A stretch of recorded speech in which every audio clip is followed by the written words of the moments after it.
امروزه اینترنت یکی از نیازهای اساسی ما شده، یکی از نیازهایی که هرچی ثابت‌تر و پرسرعت‌تر باشه آرامشمون رو بیشتر فراهم میکنه. اینترنت‌های ضعیف همیشه میتونم بگم که حس آرامشتون از بین میبره. ما امروز اومدیم به شما تا یه مودم جیبی رو معرفی کنیم که هم پایداری خوبی داره و هم سرعت فوق‌العاده‌ای. با اون همراه باشید تا مودم 4G موبیلنت سری MN4000N بهتون معرفی کنیم. اگه بخوام یه نگاه کلی بهش داشته باشم، تو این جعبه سبز رنگ مستطیل شکل کوچیک یک مودم به اندازه کف دست شما میتونید مشاهده کنید. مودمی که دقیقاً به اندازه کف دسته و اینکه همه جا میتونید با خودتون حملش کنید و خودتون و دوستانش ازش استفاده کنید. تعرفه ها نسبت به تعرفه های سرویس های عادی بسیار مناسب تره و میتونید با استفاده از گوشی، لپتاپ و تبلتتون به اینترنت متصل بشید و از اینترنت لذت ببرید و خیلی راحت اونو تو جیبتون بذارید و حملش کنید.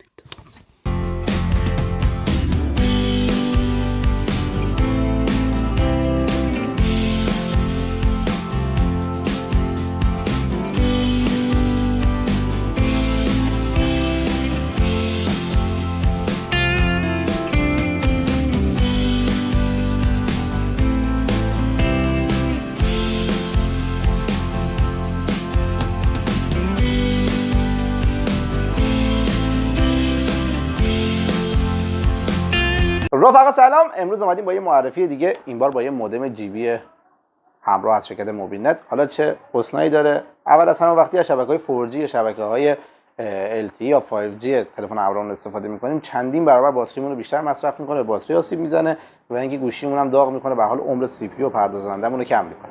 مودم‌های همراه خوبی که داره با شبکه وای فای متصل میشه به گوشیتون و اینکه عمر باتریتون رو چند برابر می‌کنه، مصرف باتریتون رو خیلی کاهش میده. و قسمت بعدی این که شما تعرفه های خیلی مناسب تری روی مودم میتونید داشته باشید. مودمی که حالا توسط اپراتورهای خود اختصاصی خود اینترنت مثل موبیلنت ارائه میشه، از نظر تعرفه هم به صرفه ترن. حالا این مودم که جدیداً معرفی شده که البته این میشه، ما اینو واسهتون بررسی کردیم، همه چیزو بررسی کردیم، تست سرعت، هر چی که فکر کنید تو این ویدیو بررسی شده. ویدیو رو تا آخر ببینید. واسه حمایت از ما از وبسایت خودمون بروزکالا با یو خریدتون رو انجام بدید. سوالی باشه آپارات یوتیوب اینستاگرام شماره تماسمون در خدمتتون هستیم. بریم که ویدیو رو ببینیم.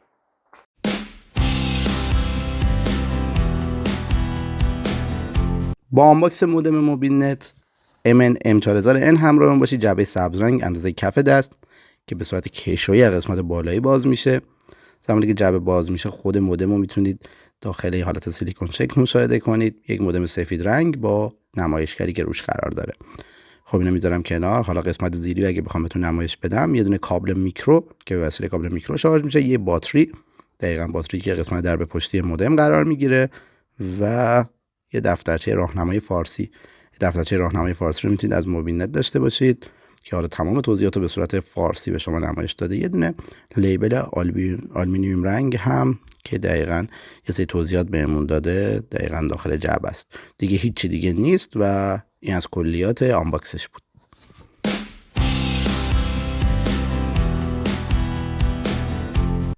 با طراحی و متریال ساخت همراهمون باشید. یک مودم فوق‌العاده جمع و جور، مستطیل شکل فوق‌العاده جمع و جور که وزن سبکی داره. جنس بدنه از پلاستیکه اما بدنه خش‌پذیره و رنگ هم رنگ سفیده.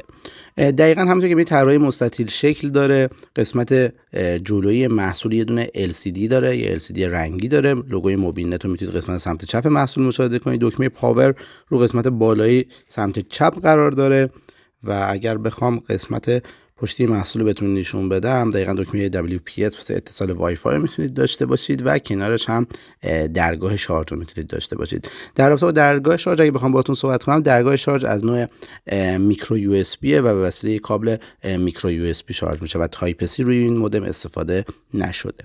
خب از قسمت بغل اون کناره یه حالت زائدگی داره که در باز میشه، باتری قسمت زیریش قرار میگیره و یه قسمت مرتبط با سیم کارت و یه قسمت هم مرتبط با کارت میکرو SD که شما میتونید کارت میکرو SD هم روی این دستگاه قرار بدید.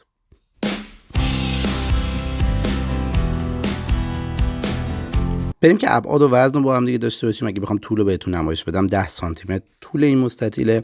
اگه بخوام عرضم بهتون نمایش بدم دقیقاً همونطور که مشاهده میکنه 6.4 سانت هم عرضه. قطر این دستگاه هم که حالا خیلی مهمه به نظرم 1.5 سانتی متر هم قطر این دستگاهه. در کل دستگاه جمع جوری که به اندازه کف دسته. اما اگه بخوام وزنش رو بهتون نمایش بدم، این دستگاه رو میتونید 50 گرم یا دستگاه تقریبا 50 گرمی داشته باشه که اگه باتری روش قرار بدیم 108 گرم تقریبا 107.7 گرم وزن این دستگاه میشه.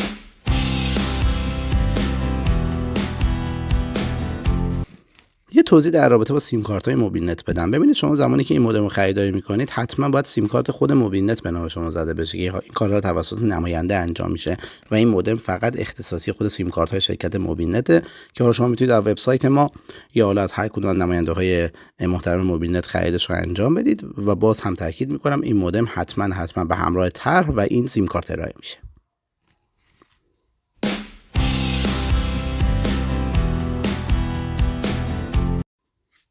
بریم که نحوه قرارگیری سیم کارت رو با هم دیگه ببینیم. درب مودم از قسمت پشتی باز میشه. اگه باتری بود که باتری رو باید در بیاریم، اگرم نه که دقیقاً زیر قسمت باتری حالا قسمت سیم کارت مشخص و جهت سیم کارت هم کاملا مشخصه.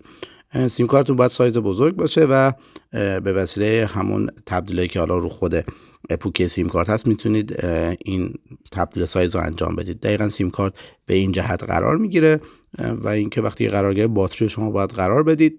سوکت های باتری هم دقت کنید که باید دقیقاً تو جهت خودش قرار بگیره وگرنه حالا باتری جا نمیره. و حالا مودم قابل استفاده دربش رو ببندید حتما و میتونید مودم رو استفاده کنید.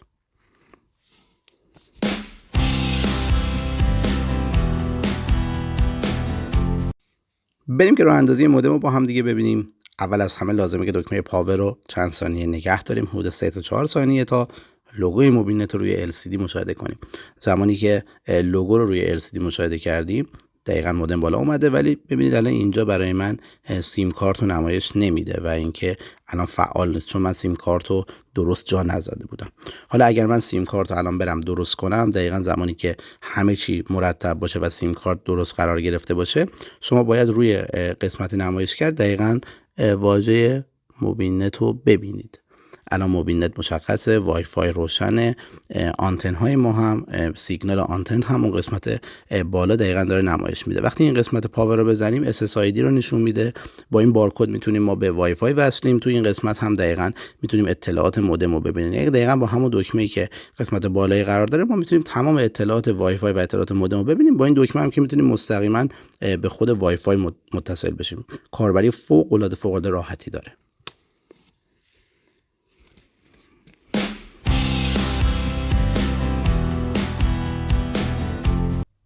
تو این قسمت بریم با هم دیگه تست سرعت و اتصال مودم موبیل نت رو ببینیم. اول از همه من به وسیله وای فای به این مودم متصل میشم. دقیقاً اسم مودم هم الان موبیل نت.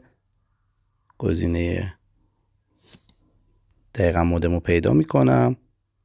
خب زمانی که اسم مودم رو پیدا کردم، وقتی که دکمه پاور رو روش کلیک کنم SSID و رمز رو بهم نشون میده، یعنی نام و رمز رو نشون میده. من همین نامو که حالا روی مودم نشون داده رو بهش متصل میشم و پسوردی هم که دقیقاً خود مودم بهم نمایش میده رو الان واسه اتصال وارد میکنم.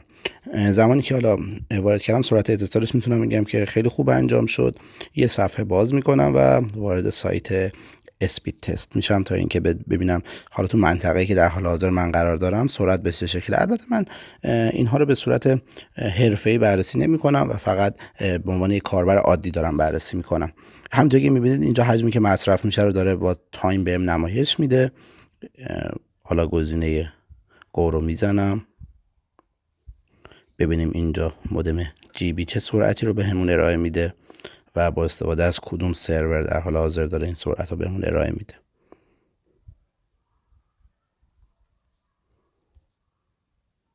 خب همونطور که الان دارید مشاهده میکنید دقیقاً سرعتی حدود تقریبا 28 رو داره در حال حاضر روی صفحه به من نمایش میده. سرعت دانلود 28. شما میتونید پینگ هم مشاهده کنید، پینگ خیلی خوبی داره. سرعت دانلود 26 و 8 رو در نهایت نشون داد و آپلود عالی هم داره. تو منطقه‌ای که در حال حاضر من قرار دارم چیزی حول و حوش 7 تا 8 مگابیت داره بهم آپلود میده که خب میتونم بگم که یک آپلود خیلی قابل قبولیه. دانلود هم که حالا دانلود خوبیه. دقیقاً از همه نظر میتونم بگم که مودم جی بی موبیل نت خیلی خوب عمل کرد.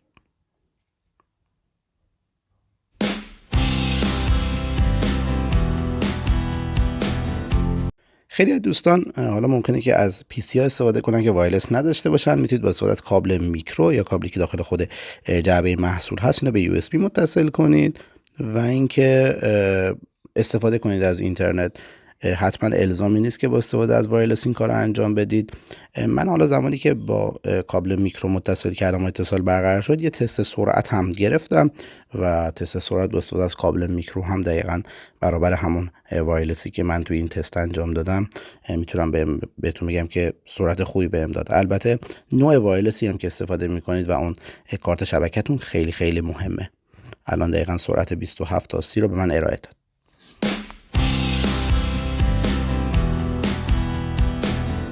بریم که صفحه مدیریت رو با هم دیگه داشته باشیم. اگر بخوایم وارد صفحه مدیریت این مودم بشیم با وای فای یا حالا همون کابل میکرو وصل میشیم و با IP 192.168.1.1 وارد تنظیمات مرتبط با مودم میشیم. یوزر پتی که اولیه روی مودم تنظیمه به طور پیش‌فرض ادمینه. زمانی که وارد بشیم حالا یه داشبوردی رو میتونیم مشاهده کنیم که یه سری اطلاعات در رابطه با اینترنت و سیگنال ها و روتر و نوع کانکت بودنمون بهمون نمایش میده که میتونید اینجا مشاهده کنید. حالا سرعت ها رو همه رو اون قسمت پایین بهمون نمایش میده. روی سربرگ بعدی که مرتبط با اینترنت میتونید مشخص کنید که از چه شبکه 4G یا 3G استفاده کنه. APN ها رو میتونید روش ست کنید و اینکه میتونید اینفورمیشن اطلاعات رو ببینید. رو قسمت هوم نتورک هم که حالا تنظیمات مرتبط با DNS ها و DHCP و اینها رو میتونید مشاهده کنید. حالا من فقط دارم بهتون نمایش میدم که با حالا کنسول این مودم تا حدی آشنایی داشته باشید. ها دستگاهی که متصل هستن و بهمون با استفاده از مک هاشون نمایش میده. از حالت DMZ پشتیبانی میکنه. دقیقاً اینجا میتونید دستگاهی که با استفاده USB و وای فای متصل بودن رو توی این قسمت مشاهده کنید. حالت بریج مود هم داره و اما سربرگ بعدی سربرگ وایرلس. رو سربرگ وایرلس هم من وارد بشم دقیقا میتونید نام وایرلس رو مشاهده کنید. نوع امنیت رو میتونید مشخص کنید. پسورد گذاری رو میتونید انجام بدید که حالا پسورد پیشفرض باشه یا پسورد پیشفرض عوض بشه و حالا قسمت های مرتبط با فیلتر. رو قسمت بعدی هم که تنظیمات مرتبط با روتر و ریستارت کردن دستگاه. در کل صفحه کاربری خیلی روان و حالا میتونم بگم کاربرپسندی داره و اینکه حالا قسمت موبیل نت هم بالا نمایش داده شده.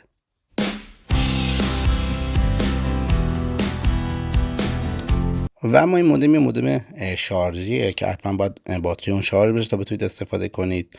البته خب میتونید با استفاده از USB هم استفاده کنید. با استفاده یه دونه درگاه میکرو USB شارژ انجام میشه و اما یه سری توضیحات هم توی خود موبیلنت ارائه داده که گفته که واسه شارژش آداپتور 5 ولت 1000 میلی آمپر یا 1 آمپر استفاده کنید که حالا به صورت مثال این شارژرهای قدیمی آیفون که 5 ولت 1 آمپر هم واسه این دستگاه مناسبه، یا با استفاده از درگاه‌های USB حتما شارژش رو انجام بدید. در کل واسه شارژ خیلی شارژ کردنش سخت نیست و یه توضیحاتی در رابطه با باتری هم داده که گفته باتری تو چه دمایی نگهداری میشه، به وسیله چی شارژ میشه و تو چه فاصله‌ای باید حداقل از بدن انسان مودم قرار بگیره. این قبل از استفاده توصیه میکنم که حتما دفترچه راهنمای موبیلنت که داخل بسته‌بندی محصول قرار داره رو حتما مطالعه کنید.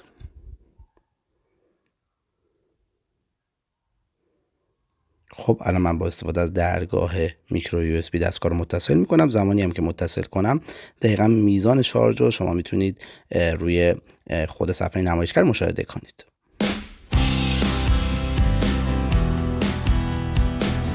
برای ریست کردن مودم فقط لازمه که دکمه ریست رو هول و هوش تقریبا 25 تا 30 ثانیه نگه دارید. ریبوتینگ دقیقا روی خود دستگاه نوشته میشه و اینکه مودمتون ریست میشه و به تنظیمات فابریک کارخونه برمیگرده.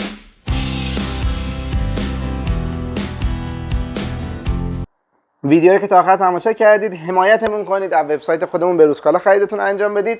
سوالی هم باشه از تمام راههای ارتباطیمون، آپارات، یوتیوب، اینستاگرام، شماره تماسمون در خدمتتون هستیم. بازم واسه حمایت از ما از وبسایت خودمون بروزکالا خریدتون انجام بدید. خدا نگهدار.